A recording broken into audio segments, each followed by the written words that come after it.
शादी के लिए बोला झूठ। मीनाक्षी का परिवार मिडिल क्लास का है। परिवार में माँ और पिताजी हैं। मीनाक्षी के जिंदगी में तब जिम्मेदारियां ज्यादा बढ़ जाती है जब एक दिन अचानक उसके पिताजी को पैरालिसिस आ जाता है। मीनाक्षी पर अब उसके छोटे भाई और एक छोटी बहन के साथ पिताजी के इलाज और घर चलाने का बोझ आ जाता है। मीनाक्षी ग्रेजुएट है। वो अब नौकरी करके सारे घर की जिम्मेदारी अच्छे से संभाल रही थी। उसे अब अपनी फैमिली के अलावा कुछ और नहीं दिखाई दे रहा था। पिताजी और माँ को मीनाक्षी पर गर्व है। मीनाक्षी ने इस दौरान शादी के लिए कई अच्छे रिश्ते को मना कर दिया। इसमें से कुछ उसके रिश्तेदार ने रिश्ते बताए थे, इसलिए रिश्तेदार भी अब मीनाक्षी से थोड़ा जलने लगे। मीनाक्षी को एक लड़का अमित कुछ दिनों से फॉलो कर रहा होता है।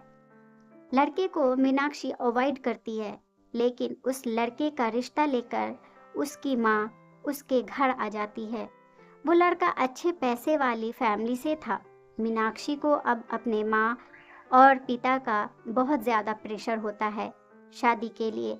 इस वजह से वो काफ़ी मनाने के बाद शादी के लिए मान जाती है, लेकिन वो एक शर्त रखती है कि वो अपने घर को संभालेगी और नौकरी नहीं छोड़ेगी। लड़के की माँ यह मान जाती है और शादी के लिए वो खुश है, लेकिन शादी के पहले वो लड़के से मिलकर बात करना चाहती है, लेकिन लड़के की तरफ से कोई पहल नहीं होती, तो वो भी कुछ नहीं करती। जल्दी में शादी करवा दी जाती है। अमित शादी के दिन ही मीनाक्षी को दिखाई देता है। बहुत नर्वस लग रहा था।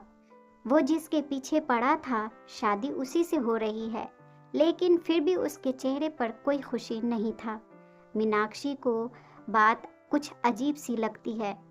उसको एहसास हो जाता है कि कुछ तो गड़बड़ है। सुहाग रात की सेज पर वो बैठी है और बाहर से कई मर्दों की आवाज़ आ रही है। तभी वो बैठी बैठी सोचती है कि वो अमित को आवाज़ से कैसे पहचानेगी, क्योंकि अभी तक उसने अमित की आवाज़ सुनी ही नहीं। और फिर अमित कमरे में आता है।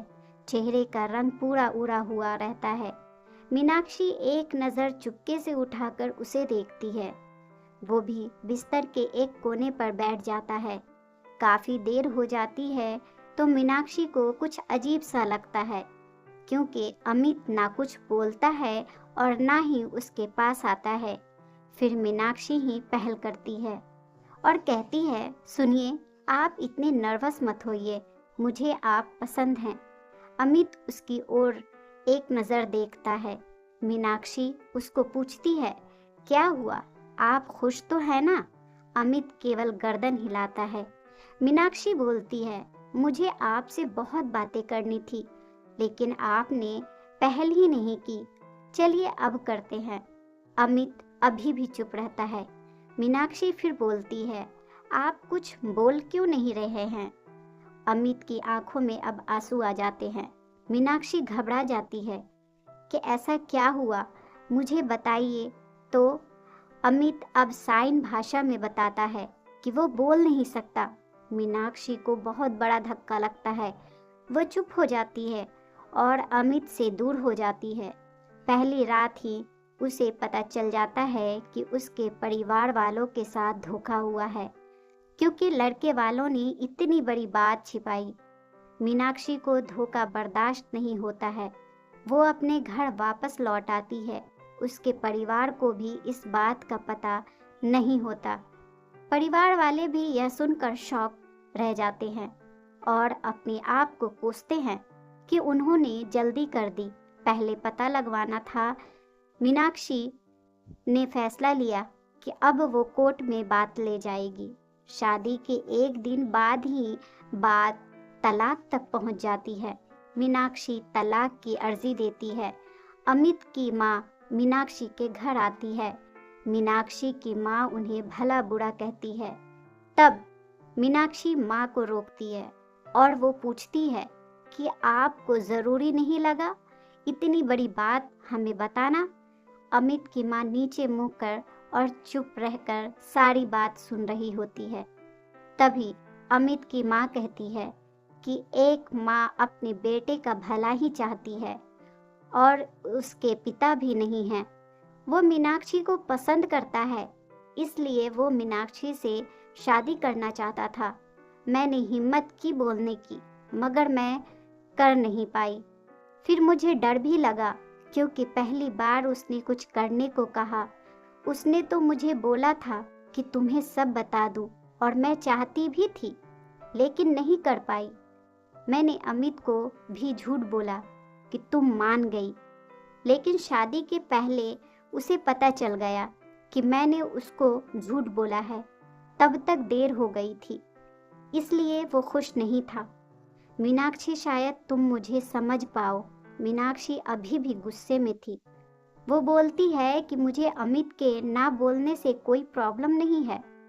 गुस्सा मुझे इस बात का है कि आपने मुझे धोखा दिया, झूठ बोला, और वो मुझे बर्दाश्त नहीं।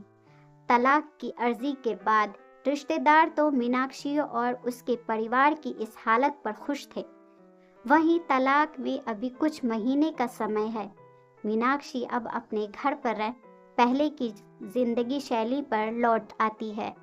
वो जॉब पर जाती है और कुछ दिनों बाद फिर अमित उसे दिखाई देता है, दूर से ही।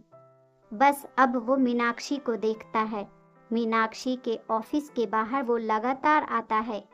15 दिनों तक मीनाक्षी उसे अवॉइड करती है। फिर एक दिन उसके पास जाकर बोलती है, अब यह सब करने से कुछ नहीं होगा, और मैं नहीं चाहती कि तुम कुछ नाटक करो, इसलिए यहाँ आना बंद कर दो, समझे? मीनाक्षी की बात वो सुन रहा था। वो मीनाक्षी को इशारे में कॉफी पीने को कहता है, लेकिन मीनाक्षी वहां से चली जाती है। अगले ही दिन फिर वहीं अमित खड़ा रहता है। मीनाक्षी उसके पास जाकर कहती है, कॉफी पीकर मेरा पीछा छोड़ दोगे? अमित गर्दन हाँ में हिलाता है। टेबल पर दोनों आमने सामने बैठते हैं। अमित अपने फोन में कुछ मैसेज टाइप करता है। मीनाक्षी उसको देख भी नहीं रही थी। मीनाक्षी के फोन में मैसेज आता है। अमित का लिखा होता है, sorry but I really love you so much. कोई भी बोलने वाला तुम्हें मुझसे ज्यादा प्यार नहीं कर सकता, और बात तो झूठी कोई भी कर सकता है, लेकिन आंखें हमेशा सच बोलती है। एक बार मेरी आंखों में देख लो, फिर तुम्हें जो सही लगे वो करना। मीनाक्षी का सारा गुस्सा मैसेज पढ़ते ही चला गया। वो धीरे से अपनी आंखें उठाकर अमित की आंखों में देखती है, और उसकी आंखों से आंसू निकल आते हैं। वही वो उसको बोलती है, पहले ऐसी बात नहीं लिख सकते थे मुझे? आज तक कभी भी किसी ने ऐसे नहीं समझाया। वो खड़ी होती है और अमित को कहती है, चलो मेरा सामान वापस, अब तुम ही उठा कर ले जाओगे। अमित उठकर मीनाक्षी को खुशी से गले लगा लेता है। दोस्तों, आपको ये कहानी कैसी लगी हमें कमेंट में ज़रूर बताएं। प्लीज़ चैनल को लाइक, शेयर और सब्सक्राइब ज़रूर कर दें। एक नई कहानी के साथ मैं आपसे फिर मिलूंगी। इस कहानी को सुनने के लिए आपका बहुत बहुत धन्यवाद।